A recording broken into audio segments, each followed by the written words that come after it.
আল্লাহু আল্লাহু আল্লাহু আল্লাহ।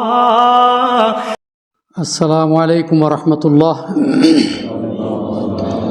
নাহমাদুহু ওয়া নুসাল্লি আলা রাসূলিহিল কারীম, আম্মা বা'দ।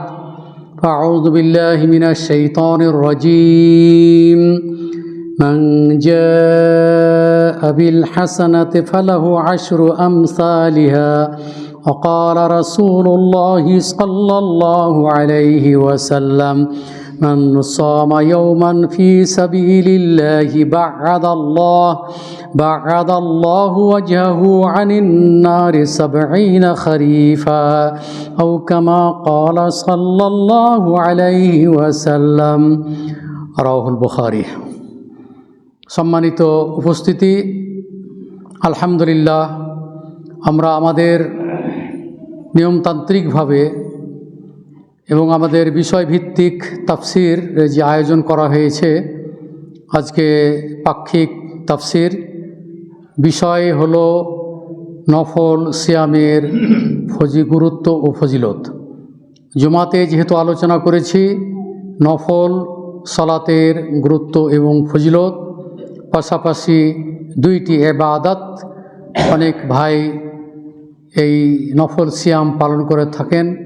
নফল সিয়াম বলতে আমরা বুঝি সেটি হলো যে ফরজ সিয়ামের পরে অথবা রমজানের সিয়ামের পরে যেই সিয়ামগুলি বা রোজাগুলি করা হয় সেটিকে নফল বলেন। আর নফল ছাড়াই তাতাও যেটিকে আরবিতে বলা হয়, সেই ধরনেরই সিয়াম। যেমন রমাজান পরে আমরা এই শাওয়াল মাসের 6টি কী করি সিয়াম পালন করে থাকি। এরপরে আসে আমাদের কুরবানি, সেটি হলো সিয়ামে ইয়াউমে আরাফা। এরপরে আসে মুহাররমের সিয়াম।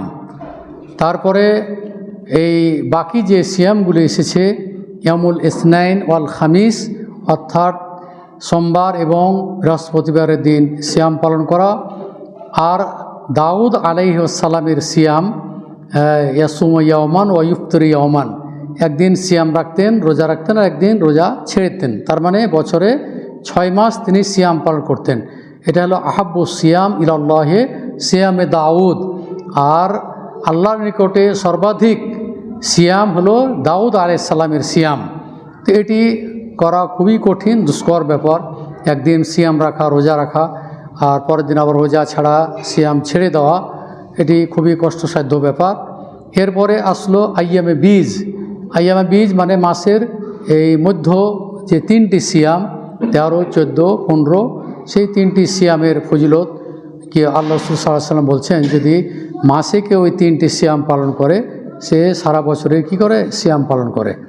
এইভাবে তারপরে সিয়াম আরও যেগুলো আছে, যেটা কুরবানির এই ঈদের আগ পর্যন্ত 9টি সিয়াম যারা পারবে তারা রাখবে, এরও গুরুত্ব ফজিলত রয়েছে এবং এই ব্যাপারে সূরা ফজরের আয়াতও রয়েছে।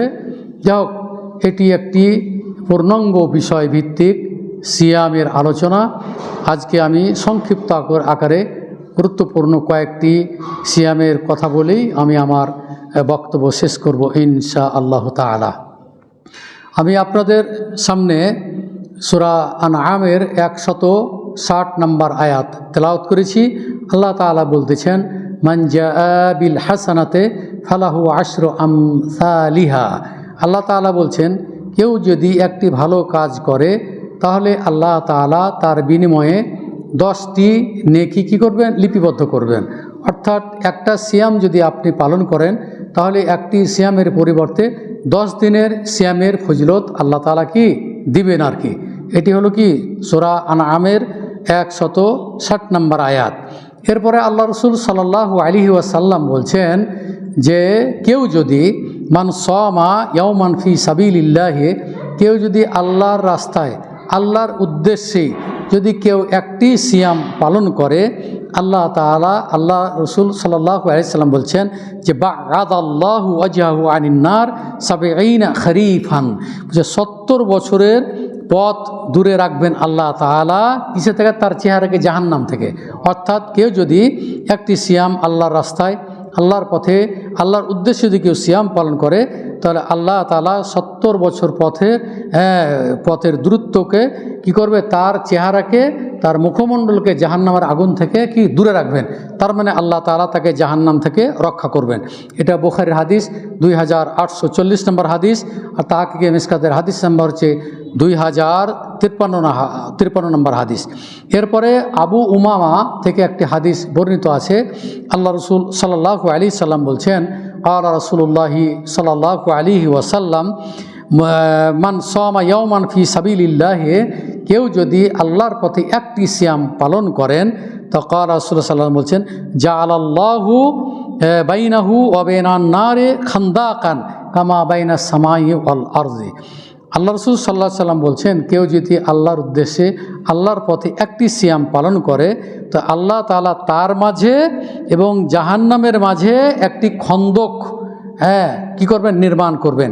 যে খন্দকের দূরত্ব হবে আসমান এবং জমিনের মধ্যে যতটুকু পার্থক্য, ততটুকু ওই ব্যক্তি এবং জাহান্নাম থেকে কী করেন আল্লাহ তাআলা এই পথটি মানে দূরত্ব রাখবেন, অর্থাৎ জাহান্নাম থেকে বহু দূরে আল্লাহ তাআলা কী করবেন, তাকে রাখবেন আর কি।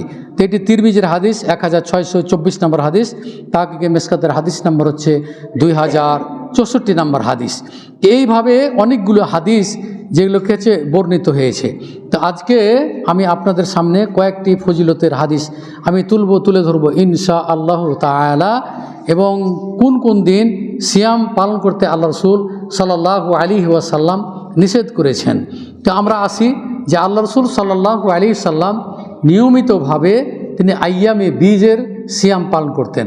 তো আইয়ামে বীজ বলতে যেটা বললাম যে প্রতি মাসে 13, 14, 15 তারিখ।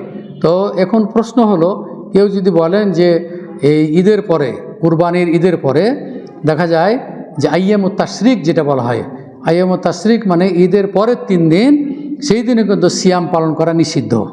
সেদিন যেমন 2 ঈদে সিয়াম পালন করা নিষিদ্ধ, অনুরূপভাবে আইয়ামে তাশরিক বলতে কুরবানির ঈদের পরের 3 দিন, সেই দিনও সিয়াম পালন করতে আল্লাহ রাসূল কী করেছেন, নিষেধ করেছেন। এই বছরে 5 দিন, আরও অন্যান্য দিনগুলি যেমন জুমার দিনে কেউ খাস করে সিয়াম পালন করতে পারবে না। কারণ হচ্ছে যে আল্লাহ রাসূল সাল্লাল্লাহু আলাইহি সাল্লাম যে রাসূলুল্লাহ ইয়াসুমু আহাদুকুম ইয়াউমাল জুমাআতি, আল্লাহ রাসূল সাল্লাল্লাহু আলাইহি সাল্লাম বলছেন যে জুমার দিনে কেউ যেন সিয়াম পালন করে। যদি কেউ চায় তাহলে ওই জুমার আগের দিন অথবা জুমার পরের দিন, তার মানে 2টি সিয়াম, বৃহস্পতি শুক্র অথবা শুক্র শনি, এইভাবে করতে পারবে। কিন্তু শুধুমাত্র ইয়াউমুল জুমাআতে আল্লাহ রাসূল কী করছেন, সিয়াম পালন করতে নিষেধ করেছেন। তো এখন প্রশ্ন হলো এখানে যে আমাদের তো আইয়ামে তাশরিক যেটা পড়ছে ঈদের পরের 3 দিন, সেখানে কিন্তু ওই কুরবানের যে আইয়ামে তাশরিক দিন সেদিন তো সিয়াম রাখা নিষিদ্ধ। তাহলে আমি তো মাসে কী করে বছরে 3টা সিয়াম পালন করি, কত 13, 14, 15। এখন তো আইয়ামে তাশরিক মানে ঈদের পরের দিন 13 তারিখ করে, তাহলে এই সিয়ামটা কী হবে, তাহলে কীভাবে রাখবো? সেখানেও কিন্তু আল্লাহ তাআলা ইন্নাদ্দিন ইসরুন, এই দিনটাকে আল্লাহ তাআলা সহজ করে দিয়েছেন, কঠিন করেন নাই। অতএব এ ধরনেরই হলে নিষিদ্ধ সময়তে নিষিদ্ধই থাকবে, সেদিন আর সিয়াম পালন করা যাবে না। পরবর্তীতে ওই সিয়ামটা কী করবে, কাজা করে আদায় করে নেবে। যদি কেউ আদায় করে নেবে, না করলে কোনো অসুবিধা নেই, কোনো পাপ হবে না, যেহেতু এগুলো নেকির হাদিস, এগুলো নেকির হাদিস। উনি বলছেন আমি 3টা করবো, 3টা করবেন, পরে একটা করে নেবেন, কোনো শরীয়তে বাধা নেই। তো এখানে আমরা যেটা সাধারণত করে থাকি আইয়ামে বীজ, যেটা মানে প্রতি মাসে 13, 14, 15 তারিখে সিয়াম পালন করে থাকি। তা আল্লাহ রাসূল সাল্লাল্লাহু আলাইহি ওয়াসাল্লাম আবু যার গিফারি রাদিয়াল্লাহু তাআলা আনহুকে লক্ষ্য করে বলতেছেন, ক্বালা রাসূলুল্লাহ সাল্লাল্লাহু আলাইহি ওয়াসাল্লাম ইয়া আবা যাররিন, বলছে হে আবি যার, ইজা সুমতা মিনাশ শাহরি সালাসা আইয়াম, বলছে তুমি প্রতি মাসে যদি 3টা সিয়াম পালন করো, ফাসুম সালাসা আশারা ও আরবাআতা আশারা ও খামসাতা আশারা, তাহলে তুমি 13, 14 এবং 15 তারিখে তুমি কী করবে, সিয়াম পালন করবে। এটি তিরমিজি বর্ণিত হাদিস, হাদিস নম্বর 761 নম্বর হাদিস, হাদিসটি হাসান সহিহ, এবং মিসকাতের হাদিস নম্বর হচ্ছে 2057 নম্বর হাদিস। এরপরে আল্লাহ রাসূল সাল্লাল্লাহু আলাইহি সাল্লাম একাধারে সিয়াম পালন করতে নিষেধ করেছেন। এমনকি দাউদ আলাইহিস সালামের সিয়াম যদি আল্লাহকে অতি প্রিয়, তারপর আল্লাহ রাসূল সাল্লাল্লাহু আলাইহি ওয়াসাল্লাম বলছেন কেউ যদি পারে তাহলে করবে, খুবই ভালো আমল। আর যদি না পারে, কারণ হচ্ছে যে আল্লাহ রাসূল সাল্লাল্লাহু আলাইহি ওয়াসাল্লাম তিনি একটি হাদিস বর্ণনা করতেছেন, তিনি বলছেন যে ইয়া আব্দাল্লাহ আলাম উখবির আন্নাকা তাসুমুন নাহার ও তাকুমুল লাইল, হে আব্দুল্লাহ তোমাকে আমি অবহিত করব না, তুমি দিনে সিয়াম পালন করবে, হ্যাঁ, আর রাত্রে তুমি কী করবে, এবার ইবাদত করবে, তুমি সলাতুল লাইল করবে। তো ফাকুল তো বালা ইয়া রাসূলুল্লাহ, যে অবশ্যই হে আল্লাহ রসুল আপনি যেটা বলছেন সেটা অবশ্যই আমি পালন করব। ফালা তাফআল, কোচে এভাবে একাধারে সিয়াম পালন করিও না, তাহলে কী করো, সুম একদিন সিয়াম পালন করো, ও আফতির একদিন রোজা ছেড়ে দাও, সিয়াম ছেড়ে দাও। তার মানে কেটে হলো দাউদ আলাইহিস সালামের এই রূপ রোজা বা সিয়াম রাখার পদ্ধতি, যে অকুম ও নাম। এরপরে সারা রাত্রি ইবাদত করা, এটাও কিন্তু আল্লাহ এবং আল্লাহ রসুলের এই আদেশের বিরোধী। সুতরাং সারা রাত্রি ইবাদতও করা যাবে না, বরং কী করবে, তুমি কিছুক্ষণ উঠে আল্লাহর ইবাদত করবে, বা নাম, এবং তুমি ঘুমাবে। ফাইনালি জাসাদিকা আলাইকা হাক্কান, কারণ তোমার শরীরেরও হক রয়েছে, বিশ্রাম নেওয়ার কি এটি তোমার হক। বলছে ওয়াইনাল আইনা লা আইনাকা আলাইকা হাক্কান, বলছে তোমার চোখেরও কি আছে, ইন্না লা আইনাকা আলাইকা হাক্কান, এবং তোমার উপরে তোমার চোখের হক রয়েছে, কারণ ঘুমানোর প্রয়োজন রয়েছে। বলছে ওয়াইনাল জাউজিকা আলাইকা হাক্কান, এবং তোমার স্ত্রীরও তোমার উপর কি হক রয়েছে। সুতরাং একাধারে সিয়াম পালন না করে একদিন সিয়াম রাখবে, একদিন সিয়াম ছেড়ে দেবে, অথবা তুমি যদি না পারো তাহলে কমপক্ষে মাসে 3টি সিয়াম পালন করবে। আর 3টি সিয়াম পালন করলেই এটা সারা বছরে সিয়াম পালন করা সামিল হবে। যেমন বলা হচ্ছে যে অসমে সালাস্তা আইয়াম, বলা যে মাসে এই 3টি সিয়াম মিনকুল্লে শাহরিন, প্রতি মাসে শাহরুদ্দাহার সমুদ্দাহার, সারা বছরের সিয়াম পালন করলে যে নেকি পাওয়া যায়, এই প্রতি মাসে 3টি করে সিয়াম পালন করলে তার সমপরিমাণ নেকি পাওয়া যায়। অর্থাৎ 3টা সিয়াম যদি পালন করেন তাহলে সারা মাসের হলো, তাহলে এইভাবে 12 মাসের 3 বারং 36টি যদি সিয়াম পালন করে তাহলে কি সারা বছরেরই সিয়াম পালন করবে। এটা কিন্তু আল্লাহ তাআলার এই আয়াতের এটা সত্যায়ন করেছে। কোনটা? ওই যে মান জাআ বিল হাসানাতে ফালাহু আশরু আমসালিহা, যে ব্যক্তি একটি ভালো কাজ করবে তার বিনিময়ে আল্লাহ তাআলা 10টি নেকি দেবেন। সুতরাং একটি সিয়াম পালন করলে ইউআদ্দু আশরাত আইয়াম, 10 দিনের সিয়ামের সমপরিমাণ হবে। আর তাহলে যদি আপনি 3টা রাখেন তাহলে 3 × 10 = 30, 1 মাস, এইভাবে 12 মাসের সিয়াম পালন হয়ে যাবে। সুতরাং যারা সক্ষম, যারা নেকির উদ্দেশ্যে যদি আপনার সিয়াম পালন করতে চান, তাহলে প্রতি মাসে 13, 14, 15 তারিখে আপনারা কি করবেন, সিয়াম পালন করবেন। এই সিয়ামের এই বিনিময়ে আল্লাহ তাআলা আপনাকে প্রতিদান দিবেন, এই জান্নাতবাসী করবেন। এবং এই সমস্ত এই আমলের কারণে, যদিও ছোট্ট আমল, কিন্তু নেকি অজস্র।